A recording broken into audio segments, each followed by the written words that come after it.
Today, Chuck and I welcome Dr. Miko Nino onto Instructional Design from the Ground Up. Stick with us, we're coming right up. You have instructional design questions.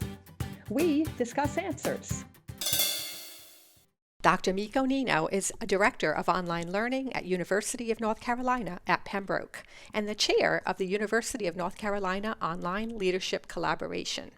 He is part of the editorial review board for the Journal of Online Research and Contemporary Issues in Technology and Teacher Education. He has been in the instructional design and technology field since 2006 and has held several positions as a practitioner and a researcher. His work in online learning, digital game-based learning, e-portfolios, and professional development has been published in peer-reviewed journals and magazines, and has been presented at national and international conferences. He was the president of the Association for Talent Development, ATD, Valleys of Virginia, where he is currently a member at large, and one of the mentors for the ID21D program by Penn State. In 2020, he was awarded the Innovation Award by UNCP for his work in online learning and response to the COVID-19 pandemic. He holds a PhD in Instructional Design and Technology from Virginia Tech and an MA in Instructional Systems Development from UMBC. Welcome, Miko. It's so nice to have you here with us. Thank you very much. I'm honored to be here. I have been following your work for quite some time, so I can only say that this is amazing. Thank you for the opportunity. This is great. Well, it's our honor. I love the work you're doing. I've known you how many years now? A long time. And watched your progress through the field, both academically and now at UNCP. And I'm impressed with what you've done. I've had the honor of speaking to your group remotely, obviously, because of what's going on. But I'm just really impressed. How did you get to the point where instructional design was important to you and that you pursued your master's and then went on to Blacksburg and became a Hokie? I mean, all these things, they're so fantastic. Tell us about your journey. Yeah, it has been quite a journey. And everything started when I was in business school. Many people don't know that my first degree, my bachelor's, was in business. So Really?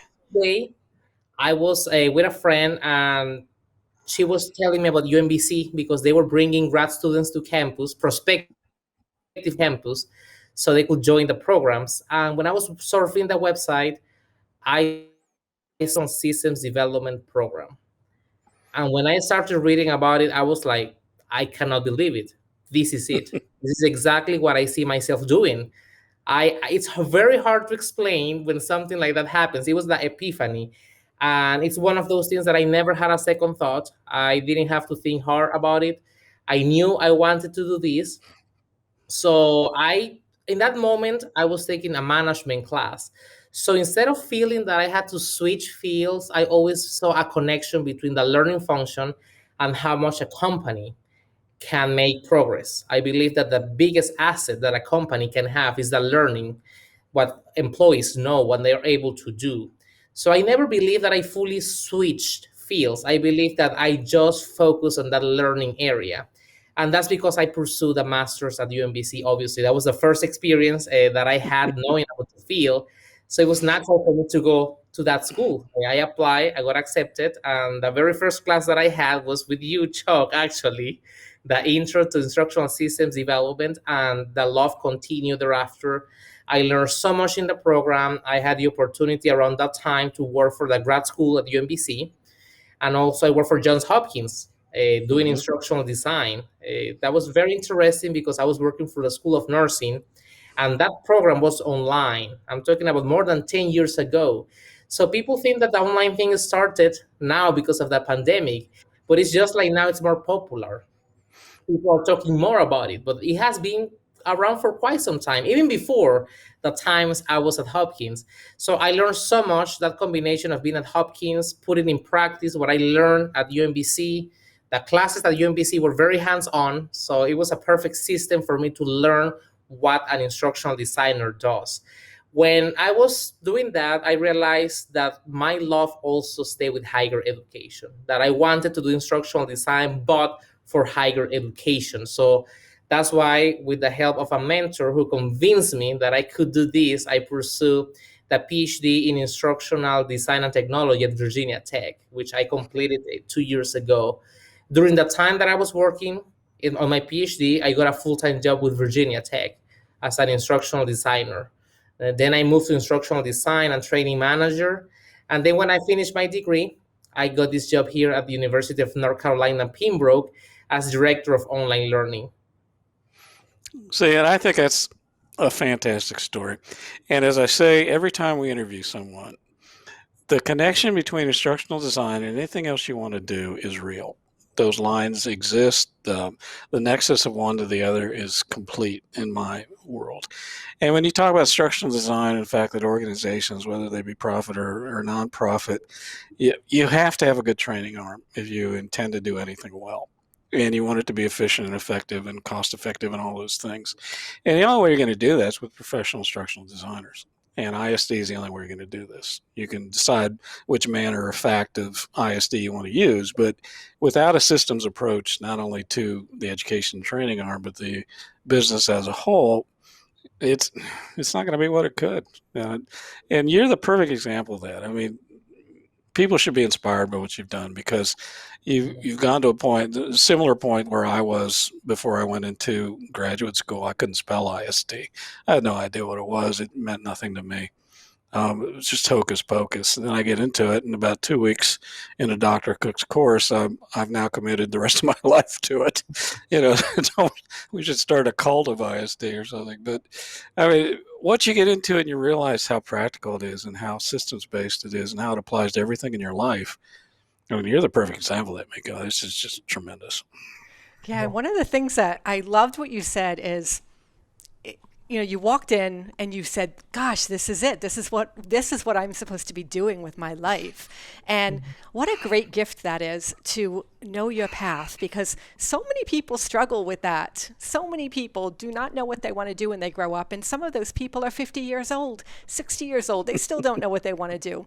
And so that is a great gift. And that is a great gift to learners, because you're bringing that passion to what you're doing, and you're helping learners, you're helping them develop. And that's such a great purpose in life. It really is. So I'm really happy to hear that UMBC helped shape the way for that for you.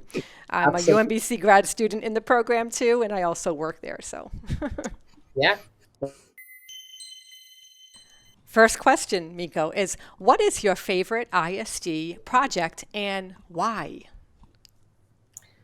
Well, definitely when I had to lead the efforts of UNCP to go online because of the pandemic, I remember they called me in a meeting in early March for the academic affairs, and they asked me basically if me and my team, we were ready to face the challenge of taking the whole university online in a matter of 10 days, because that was an outstanding need. We had to go remote. And one thing that I always tell instructional designers and people in general is that sometimes you have to take a risk. Sometimes you have to take a challenge. If you want to grow, if you want to really know your abilities, your potential, you have to take a risk. And in that moment, I was comfortable with the things that I knew, but I had never done something like that in terms of massively taking a whole campus. I think very few people did that before the pandemic anyways, having to take everyone massively at once online. I say yes, my team and I were prepared for this, and we started a very exhausting journey, but very fulfilling at the same time. It was very interesting to see history in the making. It was March 23rd when everyone went online. I will never forget that day. We had 10 days to train the faculty members in emergency remote teaching, on instructional design practices, how to use the technology, how to help learners deal with feelings of anxiety, how to understand your audience, how to assess everything that we know that can take us years to master. I have to make sure I deliver in a matter of 10 days. And it's one of those rewarding experiences seeing those faculty members come to a session, never have used Canvas. They never used Canvas, for instance. Some of them were very experienced, but some had never even used Canvas. And seeing them go through that moment of not even knowing what Canvas was, all the way to fully teach comfortably, seeing that evolution in somebody, it's one of the most magical things that one can ever witness. So because of that, this year and a half, helping the faculty members understand online learning, holding their hands when they have fear because they have never done it before, giving them that certainty that they're not going to be abandoned along the way and that we're going to offer all the resources that they need and see them grow because you could see a before and after. Many of them never thought they could teach online. They never thought that online could work. But after giving it a try, after giving their very best effort, when they saw everything that they were able to accomplish in these online classrooms, that feeling of knowing how you change somebody's perspective because of instructional design is very fulfilling, and it's something that I want to guard fondly for the rest of my life. I can tell you that. Well, I think you provided the perfect example for something that Denise and I say all the time is that you have to be prepared for whatever's going to happen. So I talk about worst case scenario evaluation and analysis all the time. And people think I got an eye in the middle of my forehead or something when I talk about it, but it's these kind of situations. And I know that you had already thought about this. This was already swirling in your mind that you could scale up anything that they gave you. It's just a matter of having a plan. But scaling up, I mean, you brought the whole school on. I've had the misfortune of doing that too, but not in a crisis. And to have faculty buy in and to give them the assurance. And the thing that really impressed me about what you said, and I think this is a part of instructional design, that all of you designers that are watching this, you need to, if you're not already thinking about it, to put it right up front, is you're dealing with human beings.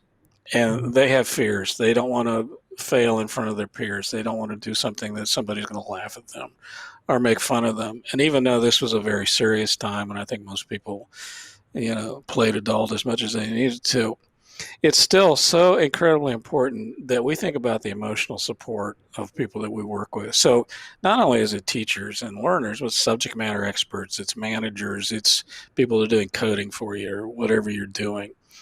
And that to me is a holistic approach to instructional design, that we are the entirety of it. There's no point at which we're not connected to everything else. And the way that you worded that was exceptionally, and knowing you as well as I do, I knew that you were thinking about them as people anyway, because you're that kind of person. But as an instructional designer, it makes me extremely proud that you brought that into our practice and that you made that part of the parameter and part of the foundational work that you did with them. Miko, when you look back to that situation when all chaos broke loose and you had to make decisions and you had to get the team on board and you had to help everybody, from an instructional designer point of view, what would you say, you were vulnerable at that moment, what would you say was your biggest fear and how did you overcome that? How did you, like if you were to look back now in reflection, what made it so successful? Yeah. Well, the biggest fear that I had was that the technological infrastructure was not going to be able to support everyone because it was not only in UNCP going online, it was all the institutions in the United States and around the world. So I was concerned about the infrastructure not being able to deal with so many users at the same time. So what I did, it's like I prepare faculty members to have a plan B in the event of that happening. So you have some low tech options so you don't fully rely on the high speed connection in the event of something happening. And I know that's more the technology and not instructional design, but we can highlight the fact that the technology can be our biggest friend and our biggest enemy when we're doing instructional design. So you cannot ignore that technology because it's not necessarily something that we directly work with. So that was my biggest fear. And the second one was faculty members being so worried about doing the right thing that they will completely shut down. I wanted them to have the reassurance that this was a very unique experience, that it was okay not to have experience, that we have never gone through something like that. So you have to, and they have a human side, as Chuck said. They were watching the news were not very encouraging. We had families getting sick, we had relatives getting sick, we had to deal with a lot of personal things at the same time. And I was concerned that all of those worries and fears would prevent them to give the very best while the time they were teaching. So I did my very best to explain that this is something that all we were going through at the same time, that we had the same fears, that we had the same worries, and that at the end of the day, what they were trying to do is to provide continuity. They wanted to continue providing educational experiences to the students, and the students were going to appreciate that no matter what. So we reached that moment in which there was no right, wrong, bad, poor teaching. Nothing that of that matter. What really mattered is your intention to provide continuity, so students didn't lose a whole semester, which sometimes can be detrimental when you have your career or graduation planning going on. So that was very important there. Looking back, what I think made the whole thing successful was the fact that I was not hesitant to take risks, and I was willing to act right on the spot. I believe that you have to be timely with these things. We work during the weekends. I remember one of the programs that we did was an open house. So we were online for 8 hours during the weekend. My team and I, the weekend before, they had to go online, and we were just there for faculty to log in and ask any questions that they had, any emergency that they had at the moment. We were there to provide that first response. And I believe when you are doing instructional design, especially in the middle of a crisis or a pandemic, you have to make sure you respond fast. Being timely is very important. 2 weeks after they request something doesn't help. 3 days after doesn't help. You have to give it all to make sure that you're timely. And I think being timely and be always anticipating the needs of your learners. You have to start learning about your learners and analyzing your learners early on, because the more you do that, the more you can anticipate their needs. So I started to ask questions. I started to see the things that they were asking during the training sessions and all of that. And that allowed me to start developing programs and initiatives. You have to always add value. And I believe that was part of the success. We make sure we deliver content that they needed, that added value to them. You don't want to just create random sessions for the sake of having training out there. If it doesn't add value, if it's not going to change behavior, then it really doesn't matter if you're doing it or not. And I believe that's something that made the whole experience successful. So if you're an instructional designer and you're watching this, or you want to be an instructional designer when you grow up, be my age and retire, the one thing you want to listen to that Miko said is you need to be someone who's willing to take charge, someone who's willing to take chances, someone who has thought ahead about things, someone who is holistic about the entire environment that they are working in. So sometimes you'll hear people say that they need to stay in their lane as an instructional designer. There are no lanes when you have a pandemic. There are no lanes when you have a crisis.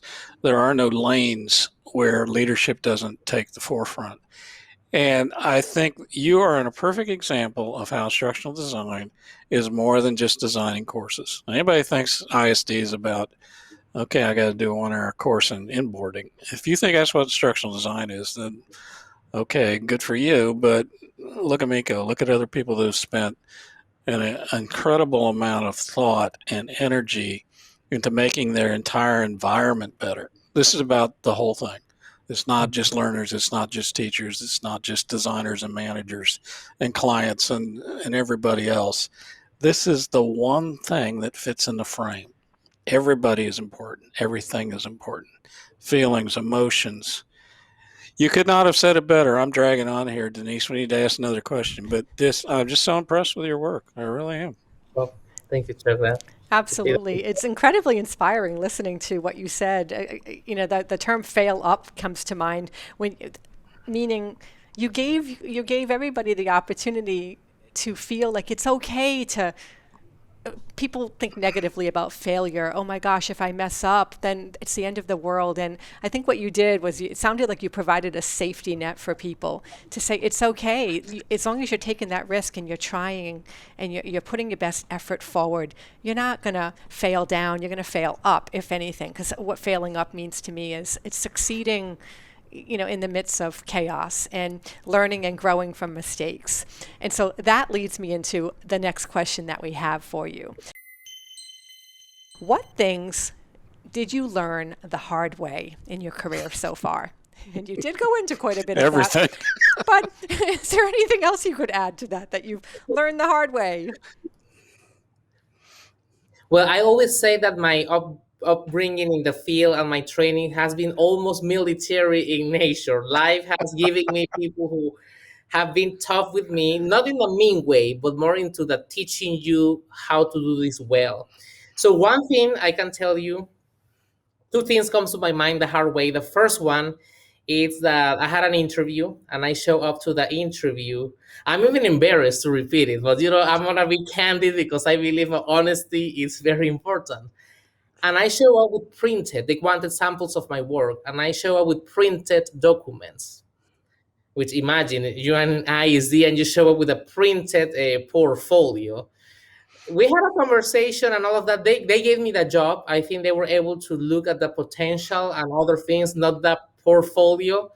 But they told me that's a big no-no. You need to have an electronic portfolio. And I think that's how my interest in that line of work, because I do some research and work with e-portfolio, started by a personal failure, so to speak, an embarrassment, to be honest. So that's something that I learned the hard way. In this field, you need to have an e-portfolio. It's who you are, is the best representation of your journey, not only the things that you're able to do, but the journey that you have gone through as a professional.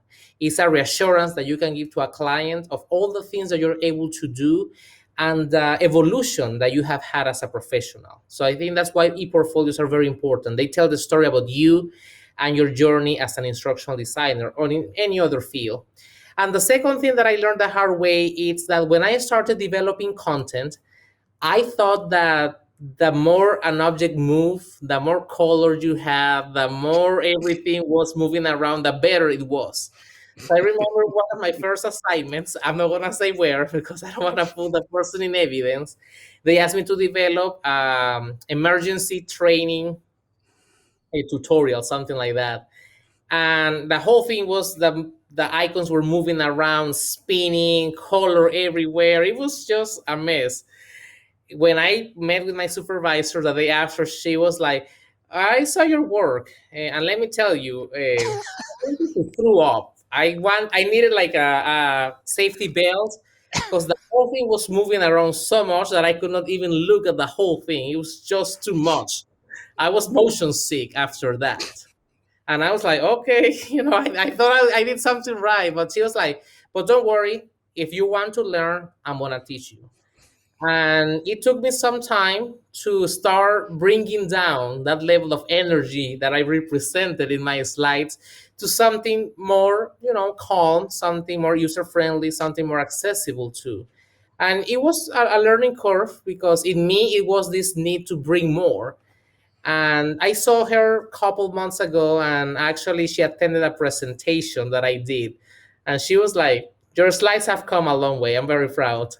And we always laugh about that first encounter that we had. And I didn't get offended. But the important thing, two things are very important here. The first one, like she as a supervisor and as a mentor, used that as an opportunity to teach me something new and to shape me in a more positive way instead of just saying, oh, this doesn't work and dumping the whole idea. So she took this approach of teaching me how to become better. And that's something that I actively do. If I see that something is not quite good in my team or with somebody who asks me for feedback, you help them to become better. You only don't say, oh, that doesn't work. You have to help them.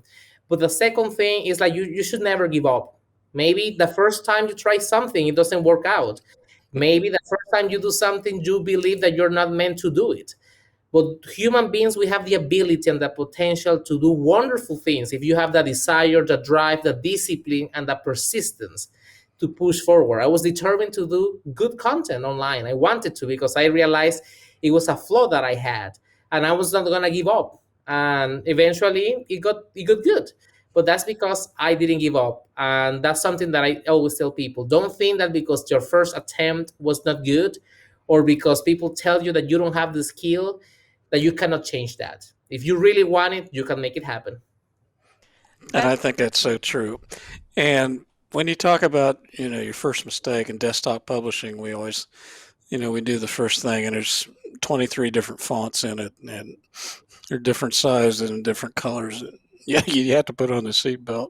But my first career was as a musician. I was a guitarist. And, there's always the tendency in the trade to show off, You know, I can do this and I can do that and I can shred and I can put it back behind my head and play with my ears or and Leslie West, who is probably the best guitarist of my generation, used to say all the time, he said, play it half, brother, play it half.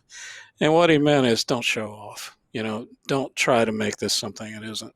Just do what you do naturally, and everybody will see that you're talented or not. It has nothing to do with all these other fringe things that you try to do. So, it's such a great example. The other thing I like in what you said is every designer has to understand that they'll never be perfect. I've been doing this, 2 or 3 months. I'm not perfect yet. And it's just kind of the way it is because things change around you. If you think you're perfect, then you haven't kept up in the field. You've you, you have not gotten to the point where you really got it yet, and you're never going to be perfect. I'll never be perfect. None of us will. But it always keeps me interested. It always keeps me reaching. All of the novices are watching this. Everybody that thinks they want to be an instructional designer, they're an introductory course or whatever. What does Miko tell them? What's the advice that you give somebody new in this field? What's the best thing that you can say? Inspire me to be a great instructional designer. Well, I believe that you need to have that drive to solve instructional problems. I think a good instructional designer is somebody who has that desire and the vision to know where is the flow in instruction and what you can do based on what you know to make it better, to make it more effective, to make it more engaging. It's not necessarily always more training or longer training or changing from face to face to online. Sometimes the problem lies with something completely outside of our realm. And that's completely okay. But you, as an instructional designer, should be able to identify that. So I will say you need to have that desire and that ability to identify the problems, instructional problems that come to you. And for that, you need preparation. Nowadays, with the internet, with the repositories, we have so many free resources, so many open resources. Your channel, Chuck, for instance, Denise, you're doing a great job educating people. So we have access to knowledge. I tell new instructional designers, if you want to do this to be effective, you need to master a body of knowledge. You need to know about the theory, you need to know about the assessment, you need to know about the practice, you need to know about the technology, you need to know about the brain, you need to know how to put together a course design plan, a lesson plan. Like there are some fundamentals that you need to master to be effective. The other thing that I will tell them, don't be afraid to try anything new. I have done pro bono, I have done internships when I started my career, and many people don't want to do either. But those experiences taught me so much. And the more experiences you have under your belt, the more you try this pro bono thing, this service thing, this volunteering thing, helping somebody just pro bono, the more well-rounded you're going to be as an instructional designer. So use every single opportunity you have to get your hands on that. Experience matters a lot. And then the other things, like don't be afraid to take a risk. Sometimes in order to win big, you have to take a risk. I have done training that topic in a way could be controversial, and that's okay. Some training has come to me very dry, very complex, very boring, and I have taken some risks, spicing things up, putting some videos that could make the audience go, "Oh my God, Jesus, what is this?" or to think heavily about something that they saw on that training. Sometimes we're afraid of taking those risks with the audience, and I'm not going to lie. Sometimes it doesn't go the way that you want, but for the most part, an audience prefer to be shocked than bored. So that's why it's always nice to take the risk, because even if you shock them, that's better than having sleeping for the rest of the training. I believe it's very important to take a risk. That's the only way you can really grow and evolve. And sometimes, even if it doesn't work out, then you know that for the next time, but now you know with authority that you should not do that. But you don't I know think that's great. That is so terrific. And Elon Musk, if he was with us tonight, Elon would say, "You can't make too many mistakes."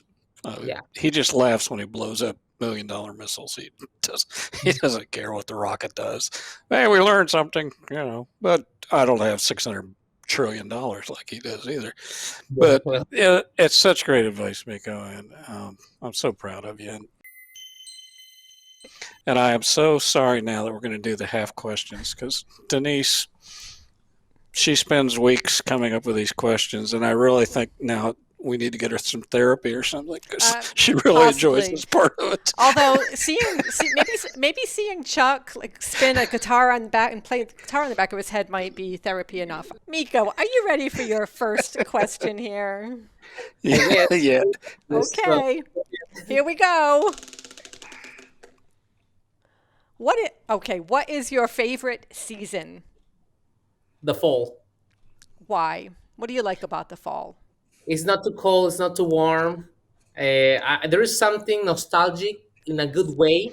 I like that palette of grays and browns. And I don't. Some people see that depressing, but I see that as an opportunity of change. I believe that's a moment where you reflect and you decide why things should change in your life. You let go of those things that you want to get rid of. And I connect personally to the fall. I don't want to sound corny, but it's real. I think it's an opportunity to reflect and let go. When I see the trees letting go of the leaves, getting ready to get completely, stripped, and then allowing the new to happen, I believe the fall is an opportunity for me as a person to do that.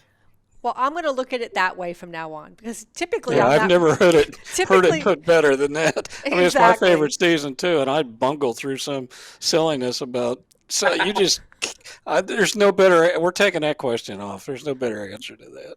Exactly. That one's gone. I don't We're think retiring anybody that could top question. it. No, that was great. All right, let's get Okay. it. Let's get another one going.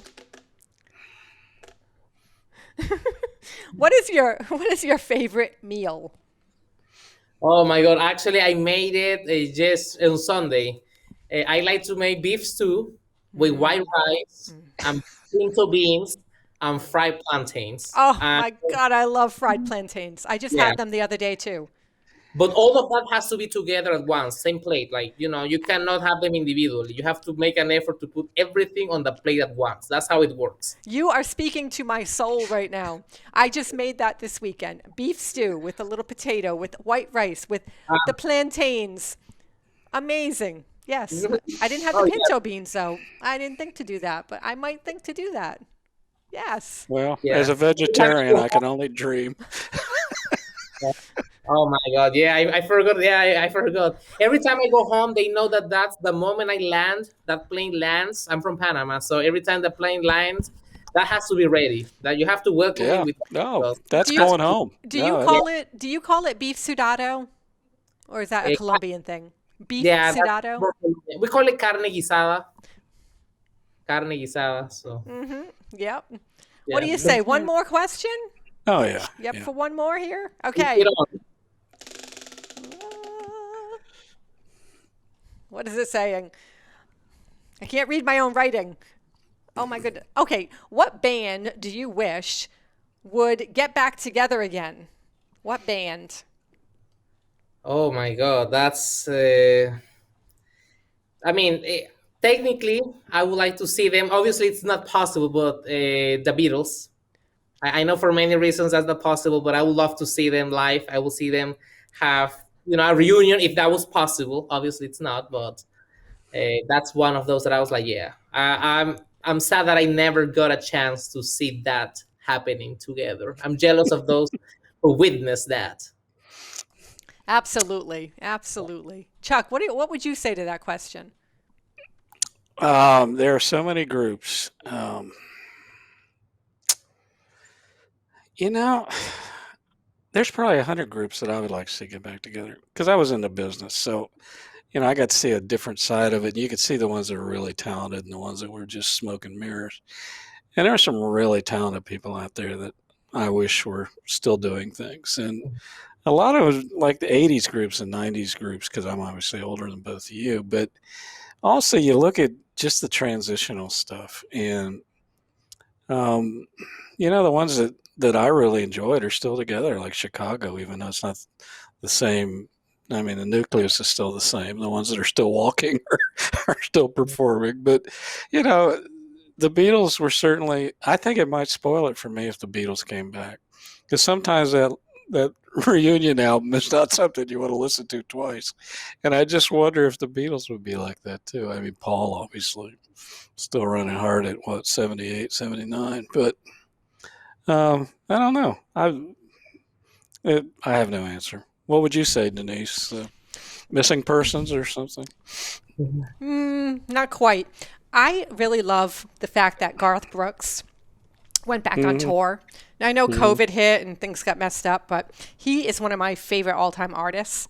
Really? And absolutely. So I'm really happy that he's back in the music business. So that's it, huh? Well, Miko, That's it. Yeah. we weren't too tough on you, you know? No, you just had some amazing things. I'm just so grateful that you joined us today. Yeah, it And was beyond belief. Thank you. Well, you're doing an amazing job with this channel. You're educating many people in the field. Our field has so many great areas. Many people are doing instructional design, and they for sure don't know what we do and the impact and the scope, the multiple possibilities that you can do in this field. So you're doing an amazing job educating the community, and that's something that people are appreciating at this moment. I wish you the very best in this venture. I'm honored to be here. And again, I'm going to keep an eye on all the other interviews that come after me. Good stuff. Miko, thank you so much, brother. I'm so proud of you. I'm so proud of what you're doing. Anything I could do for you down at UNCP, let me know too. Hey, likewise, you have just to say the word. I'm happy to collaborate. Denise, now we're new colleagues. absolutely. What a pleasure. What an absolute pleasure. Thank you so much, Miko, for joining us tonight. And thank you so much to everybody who's tuning in and listening to this interview. We really appreciate your support. And if there's any other content that you're looking to cover, that you're looking for us to cover, I should say, put it in the comments. We're happy to take topic ideas. And thank you again. Subscribe to the channel for more videos just like this. Take care.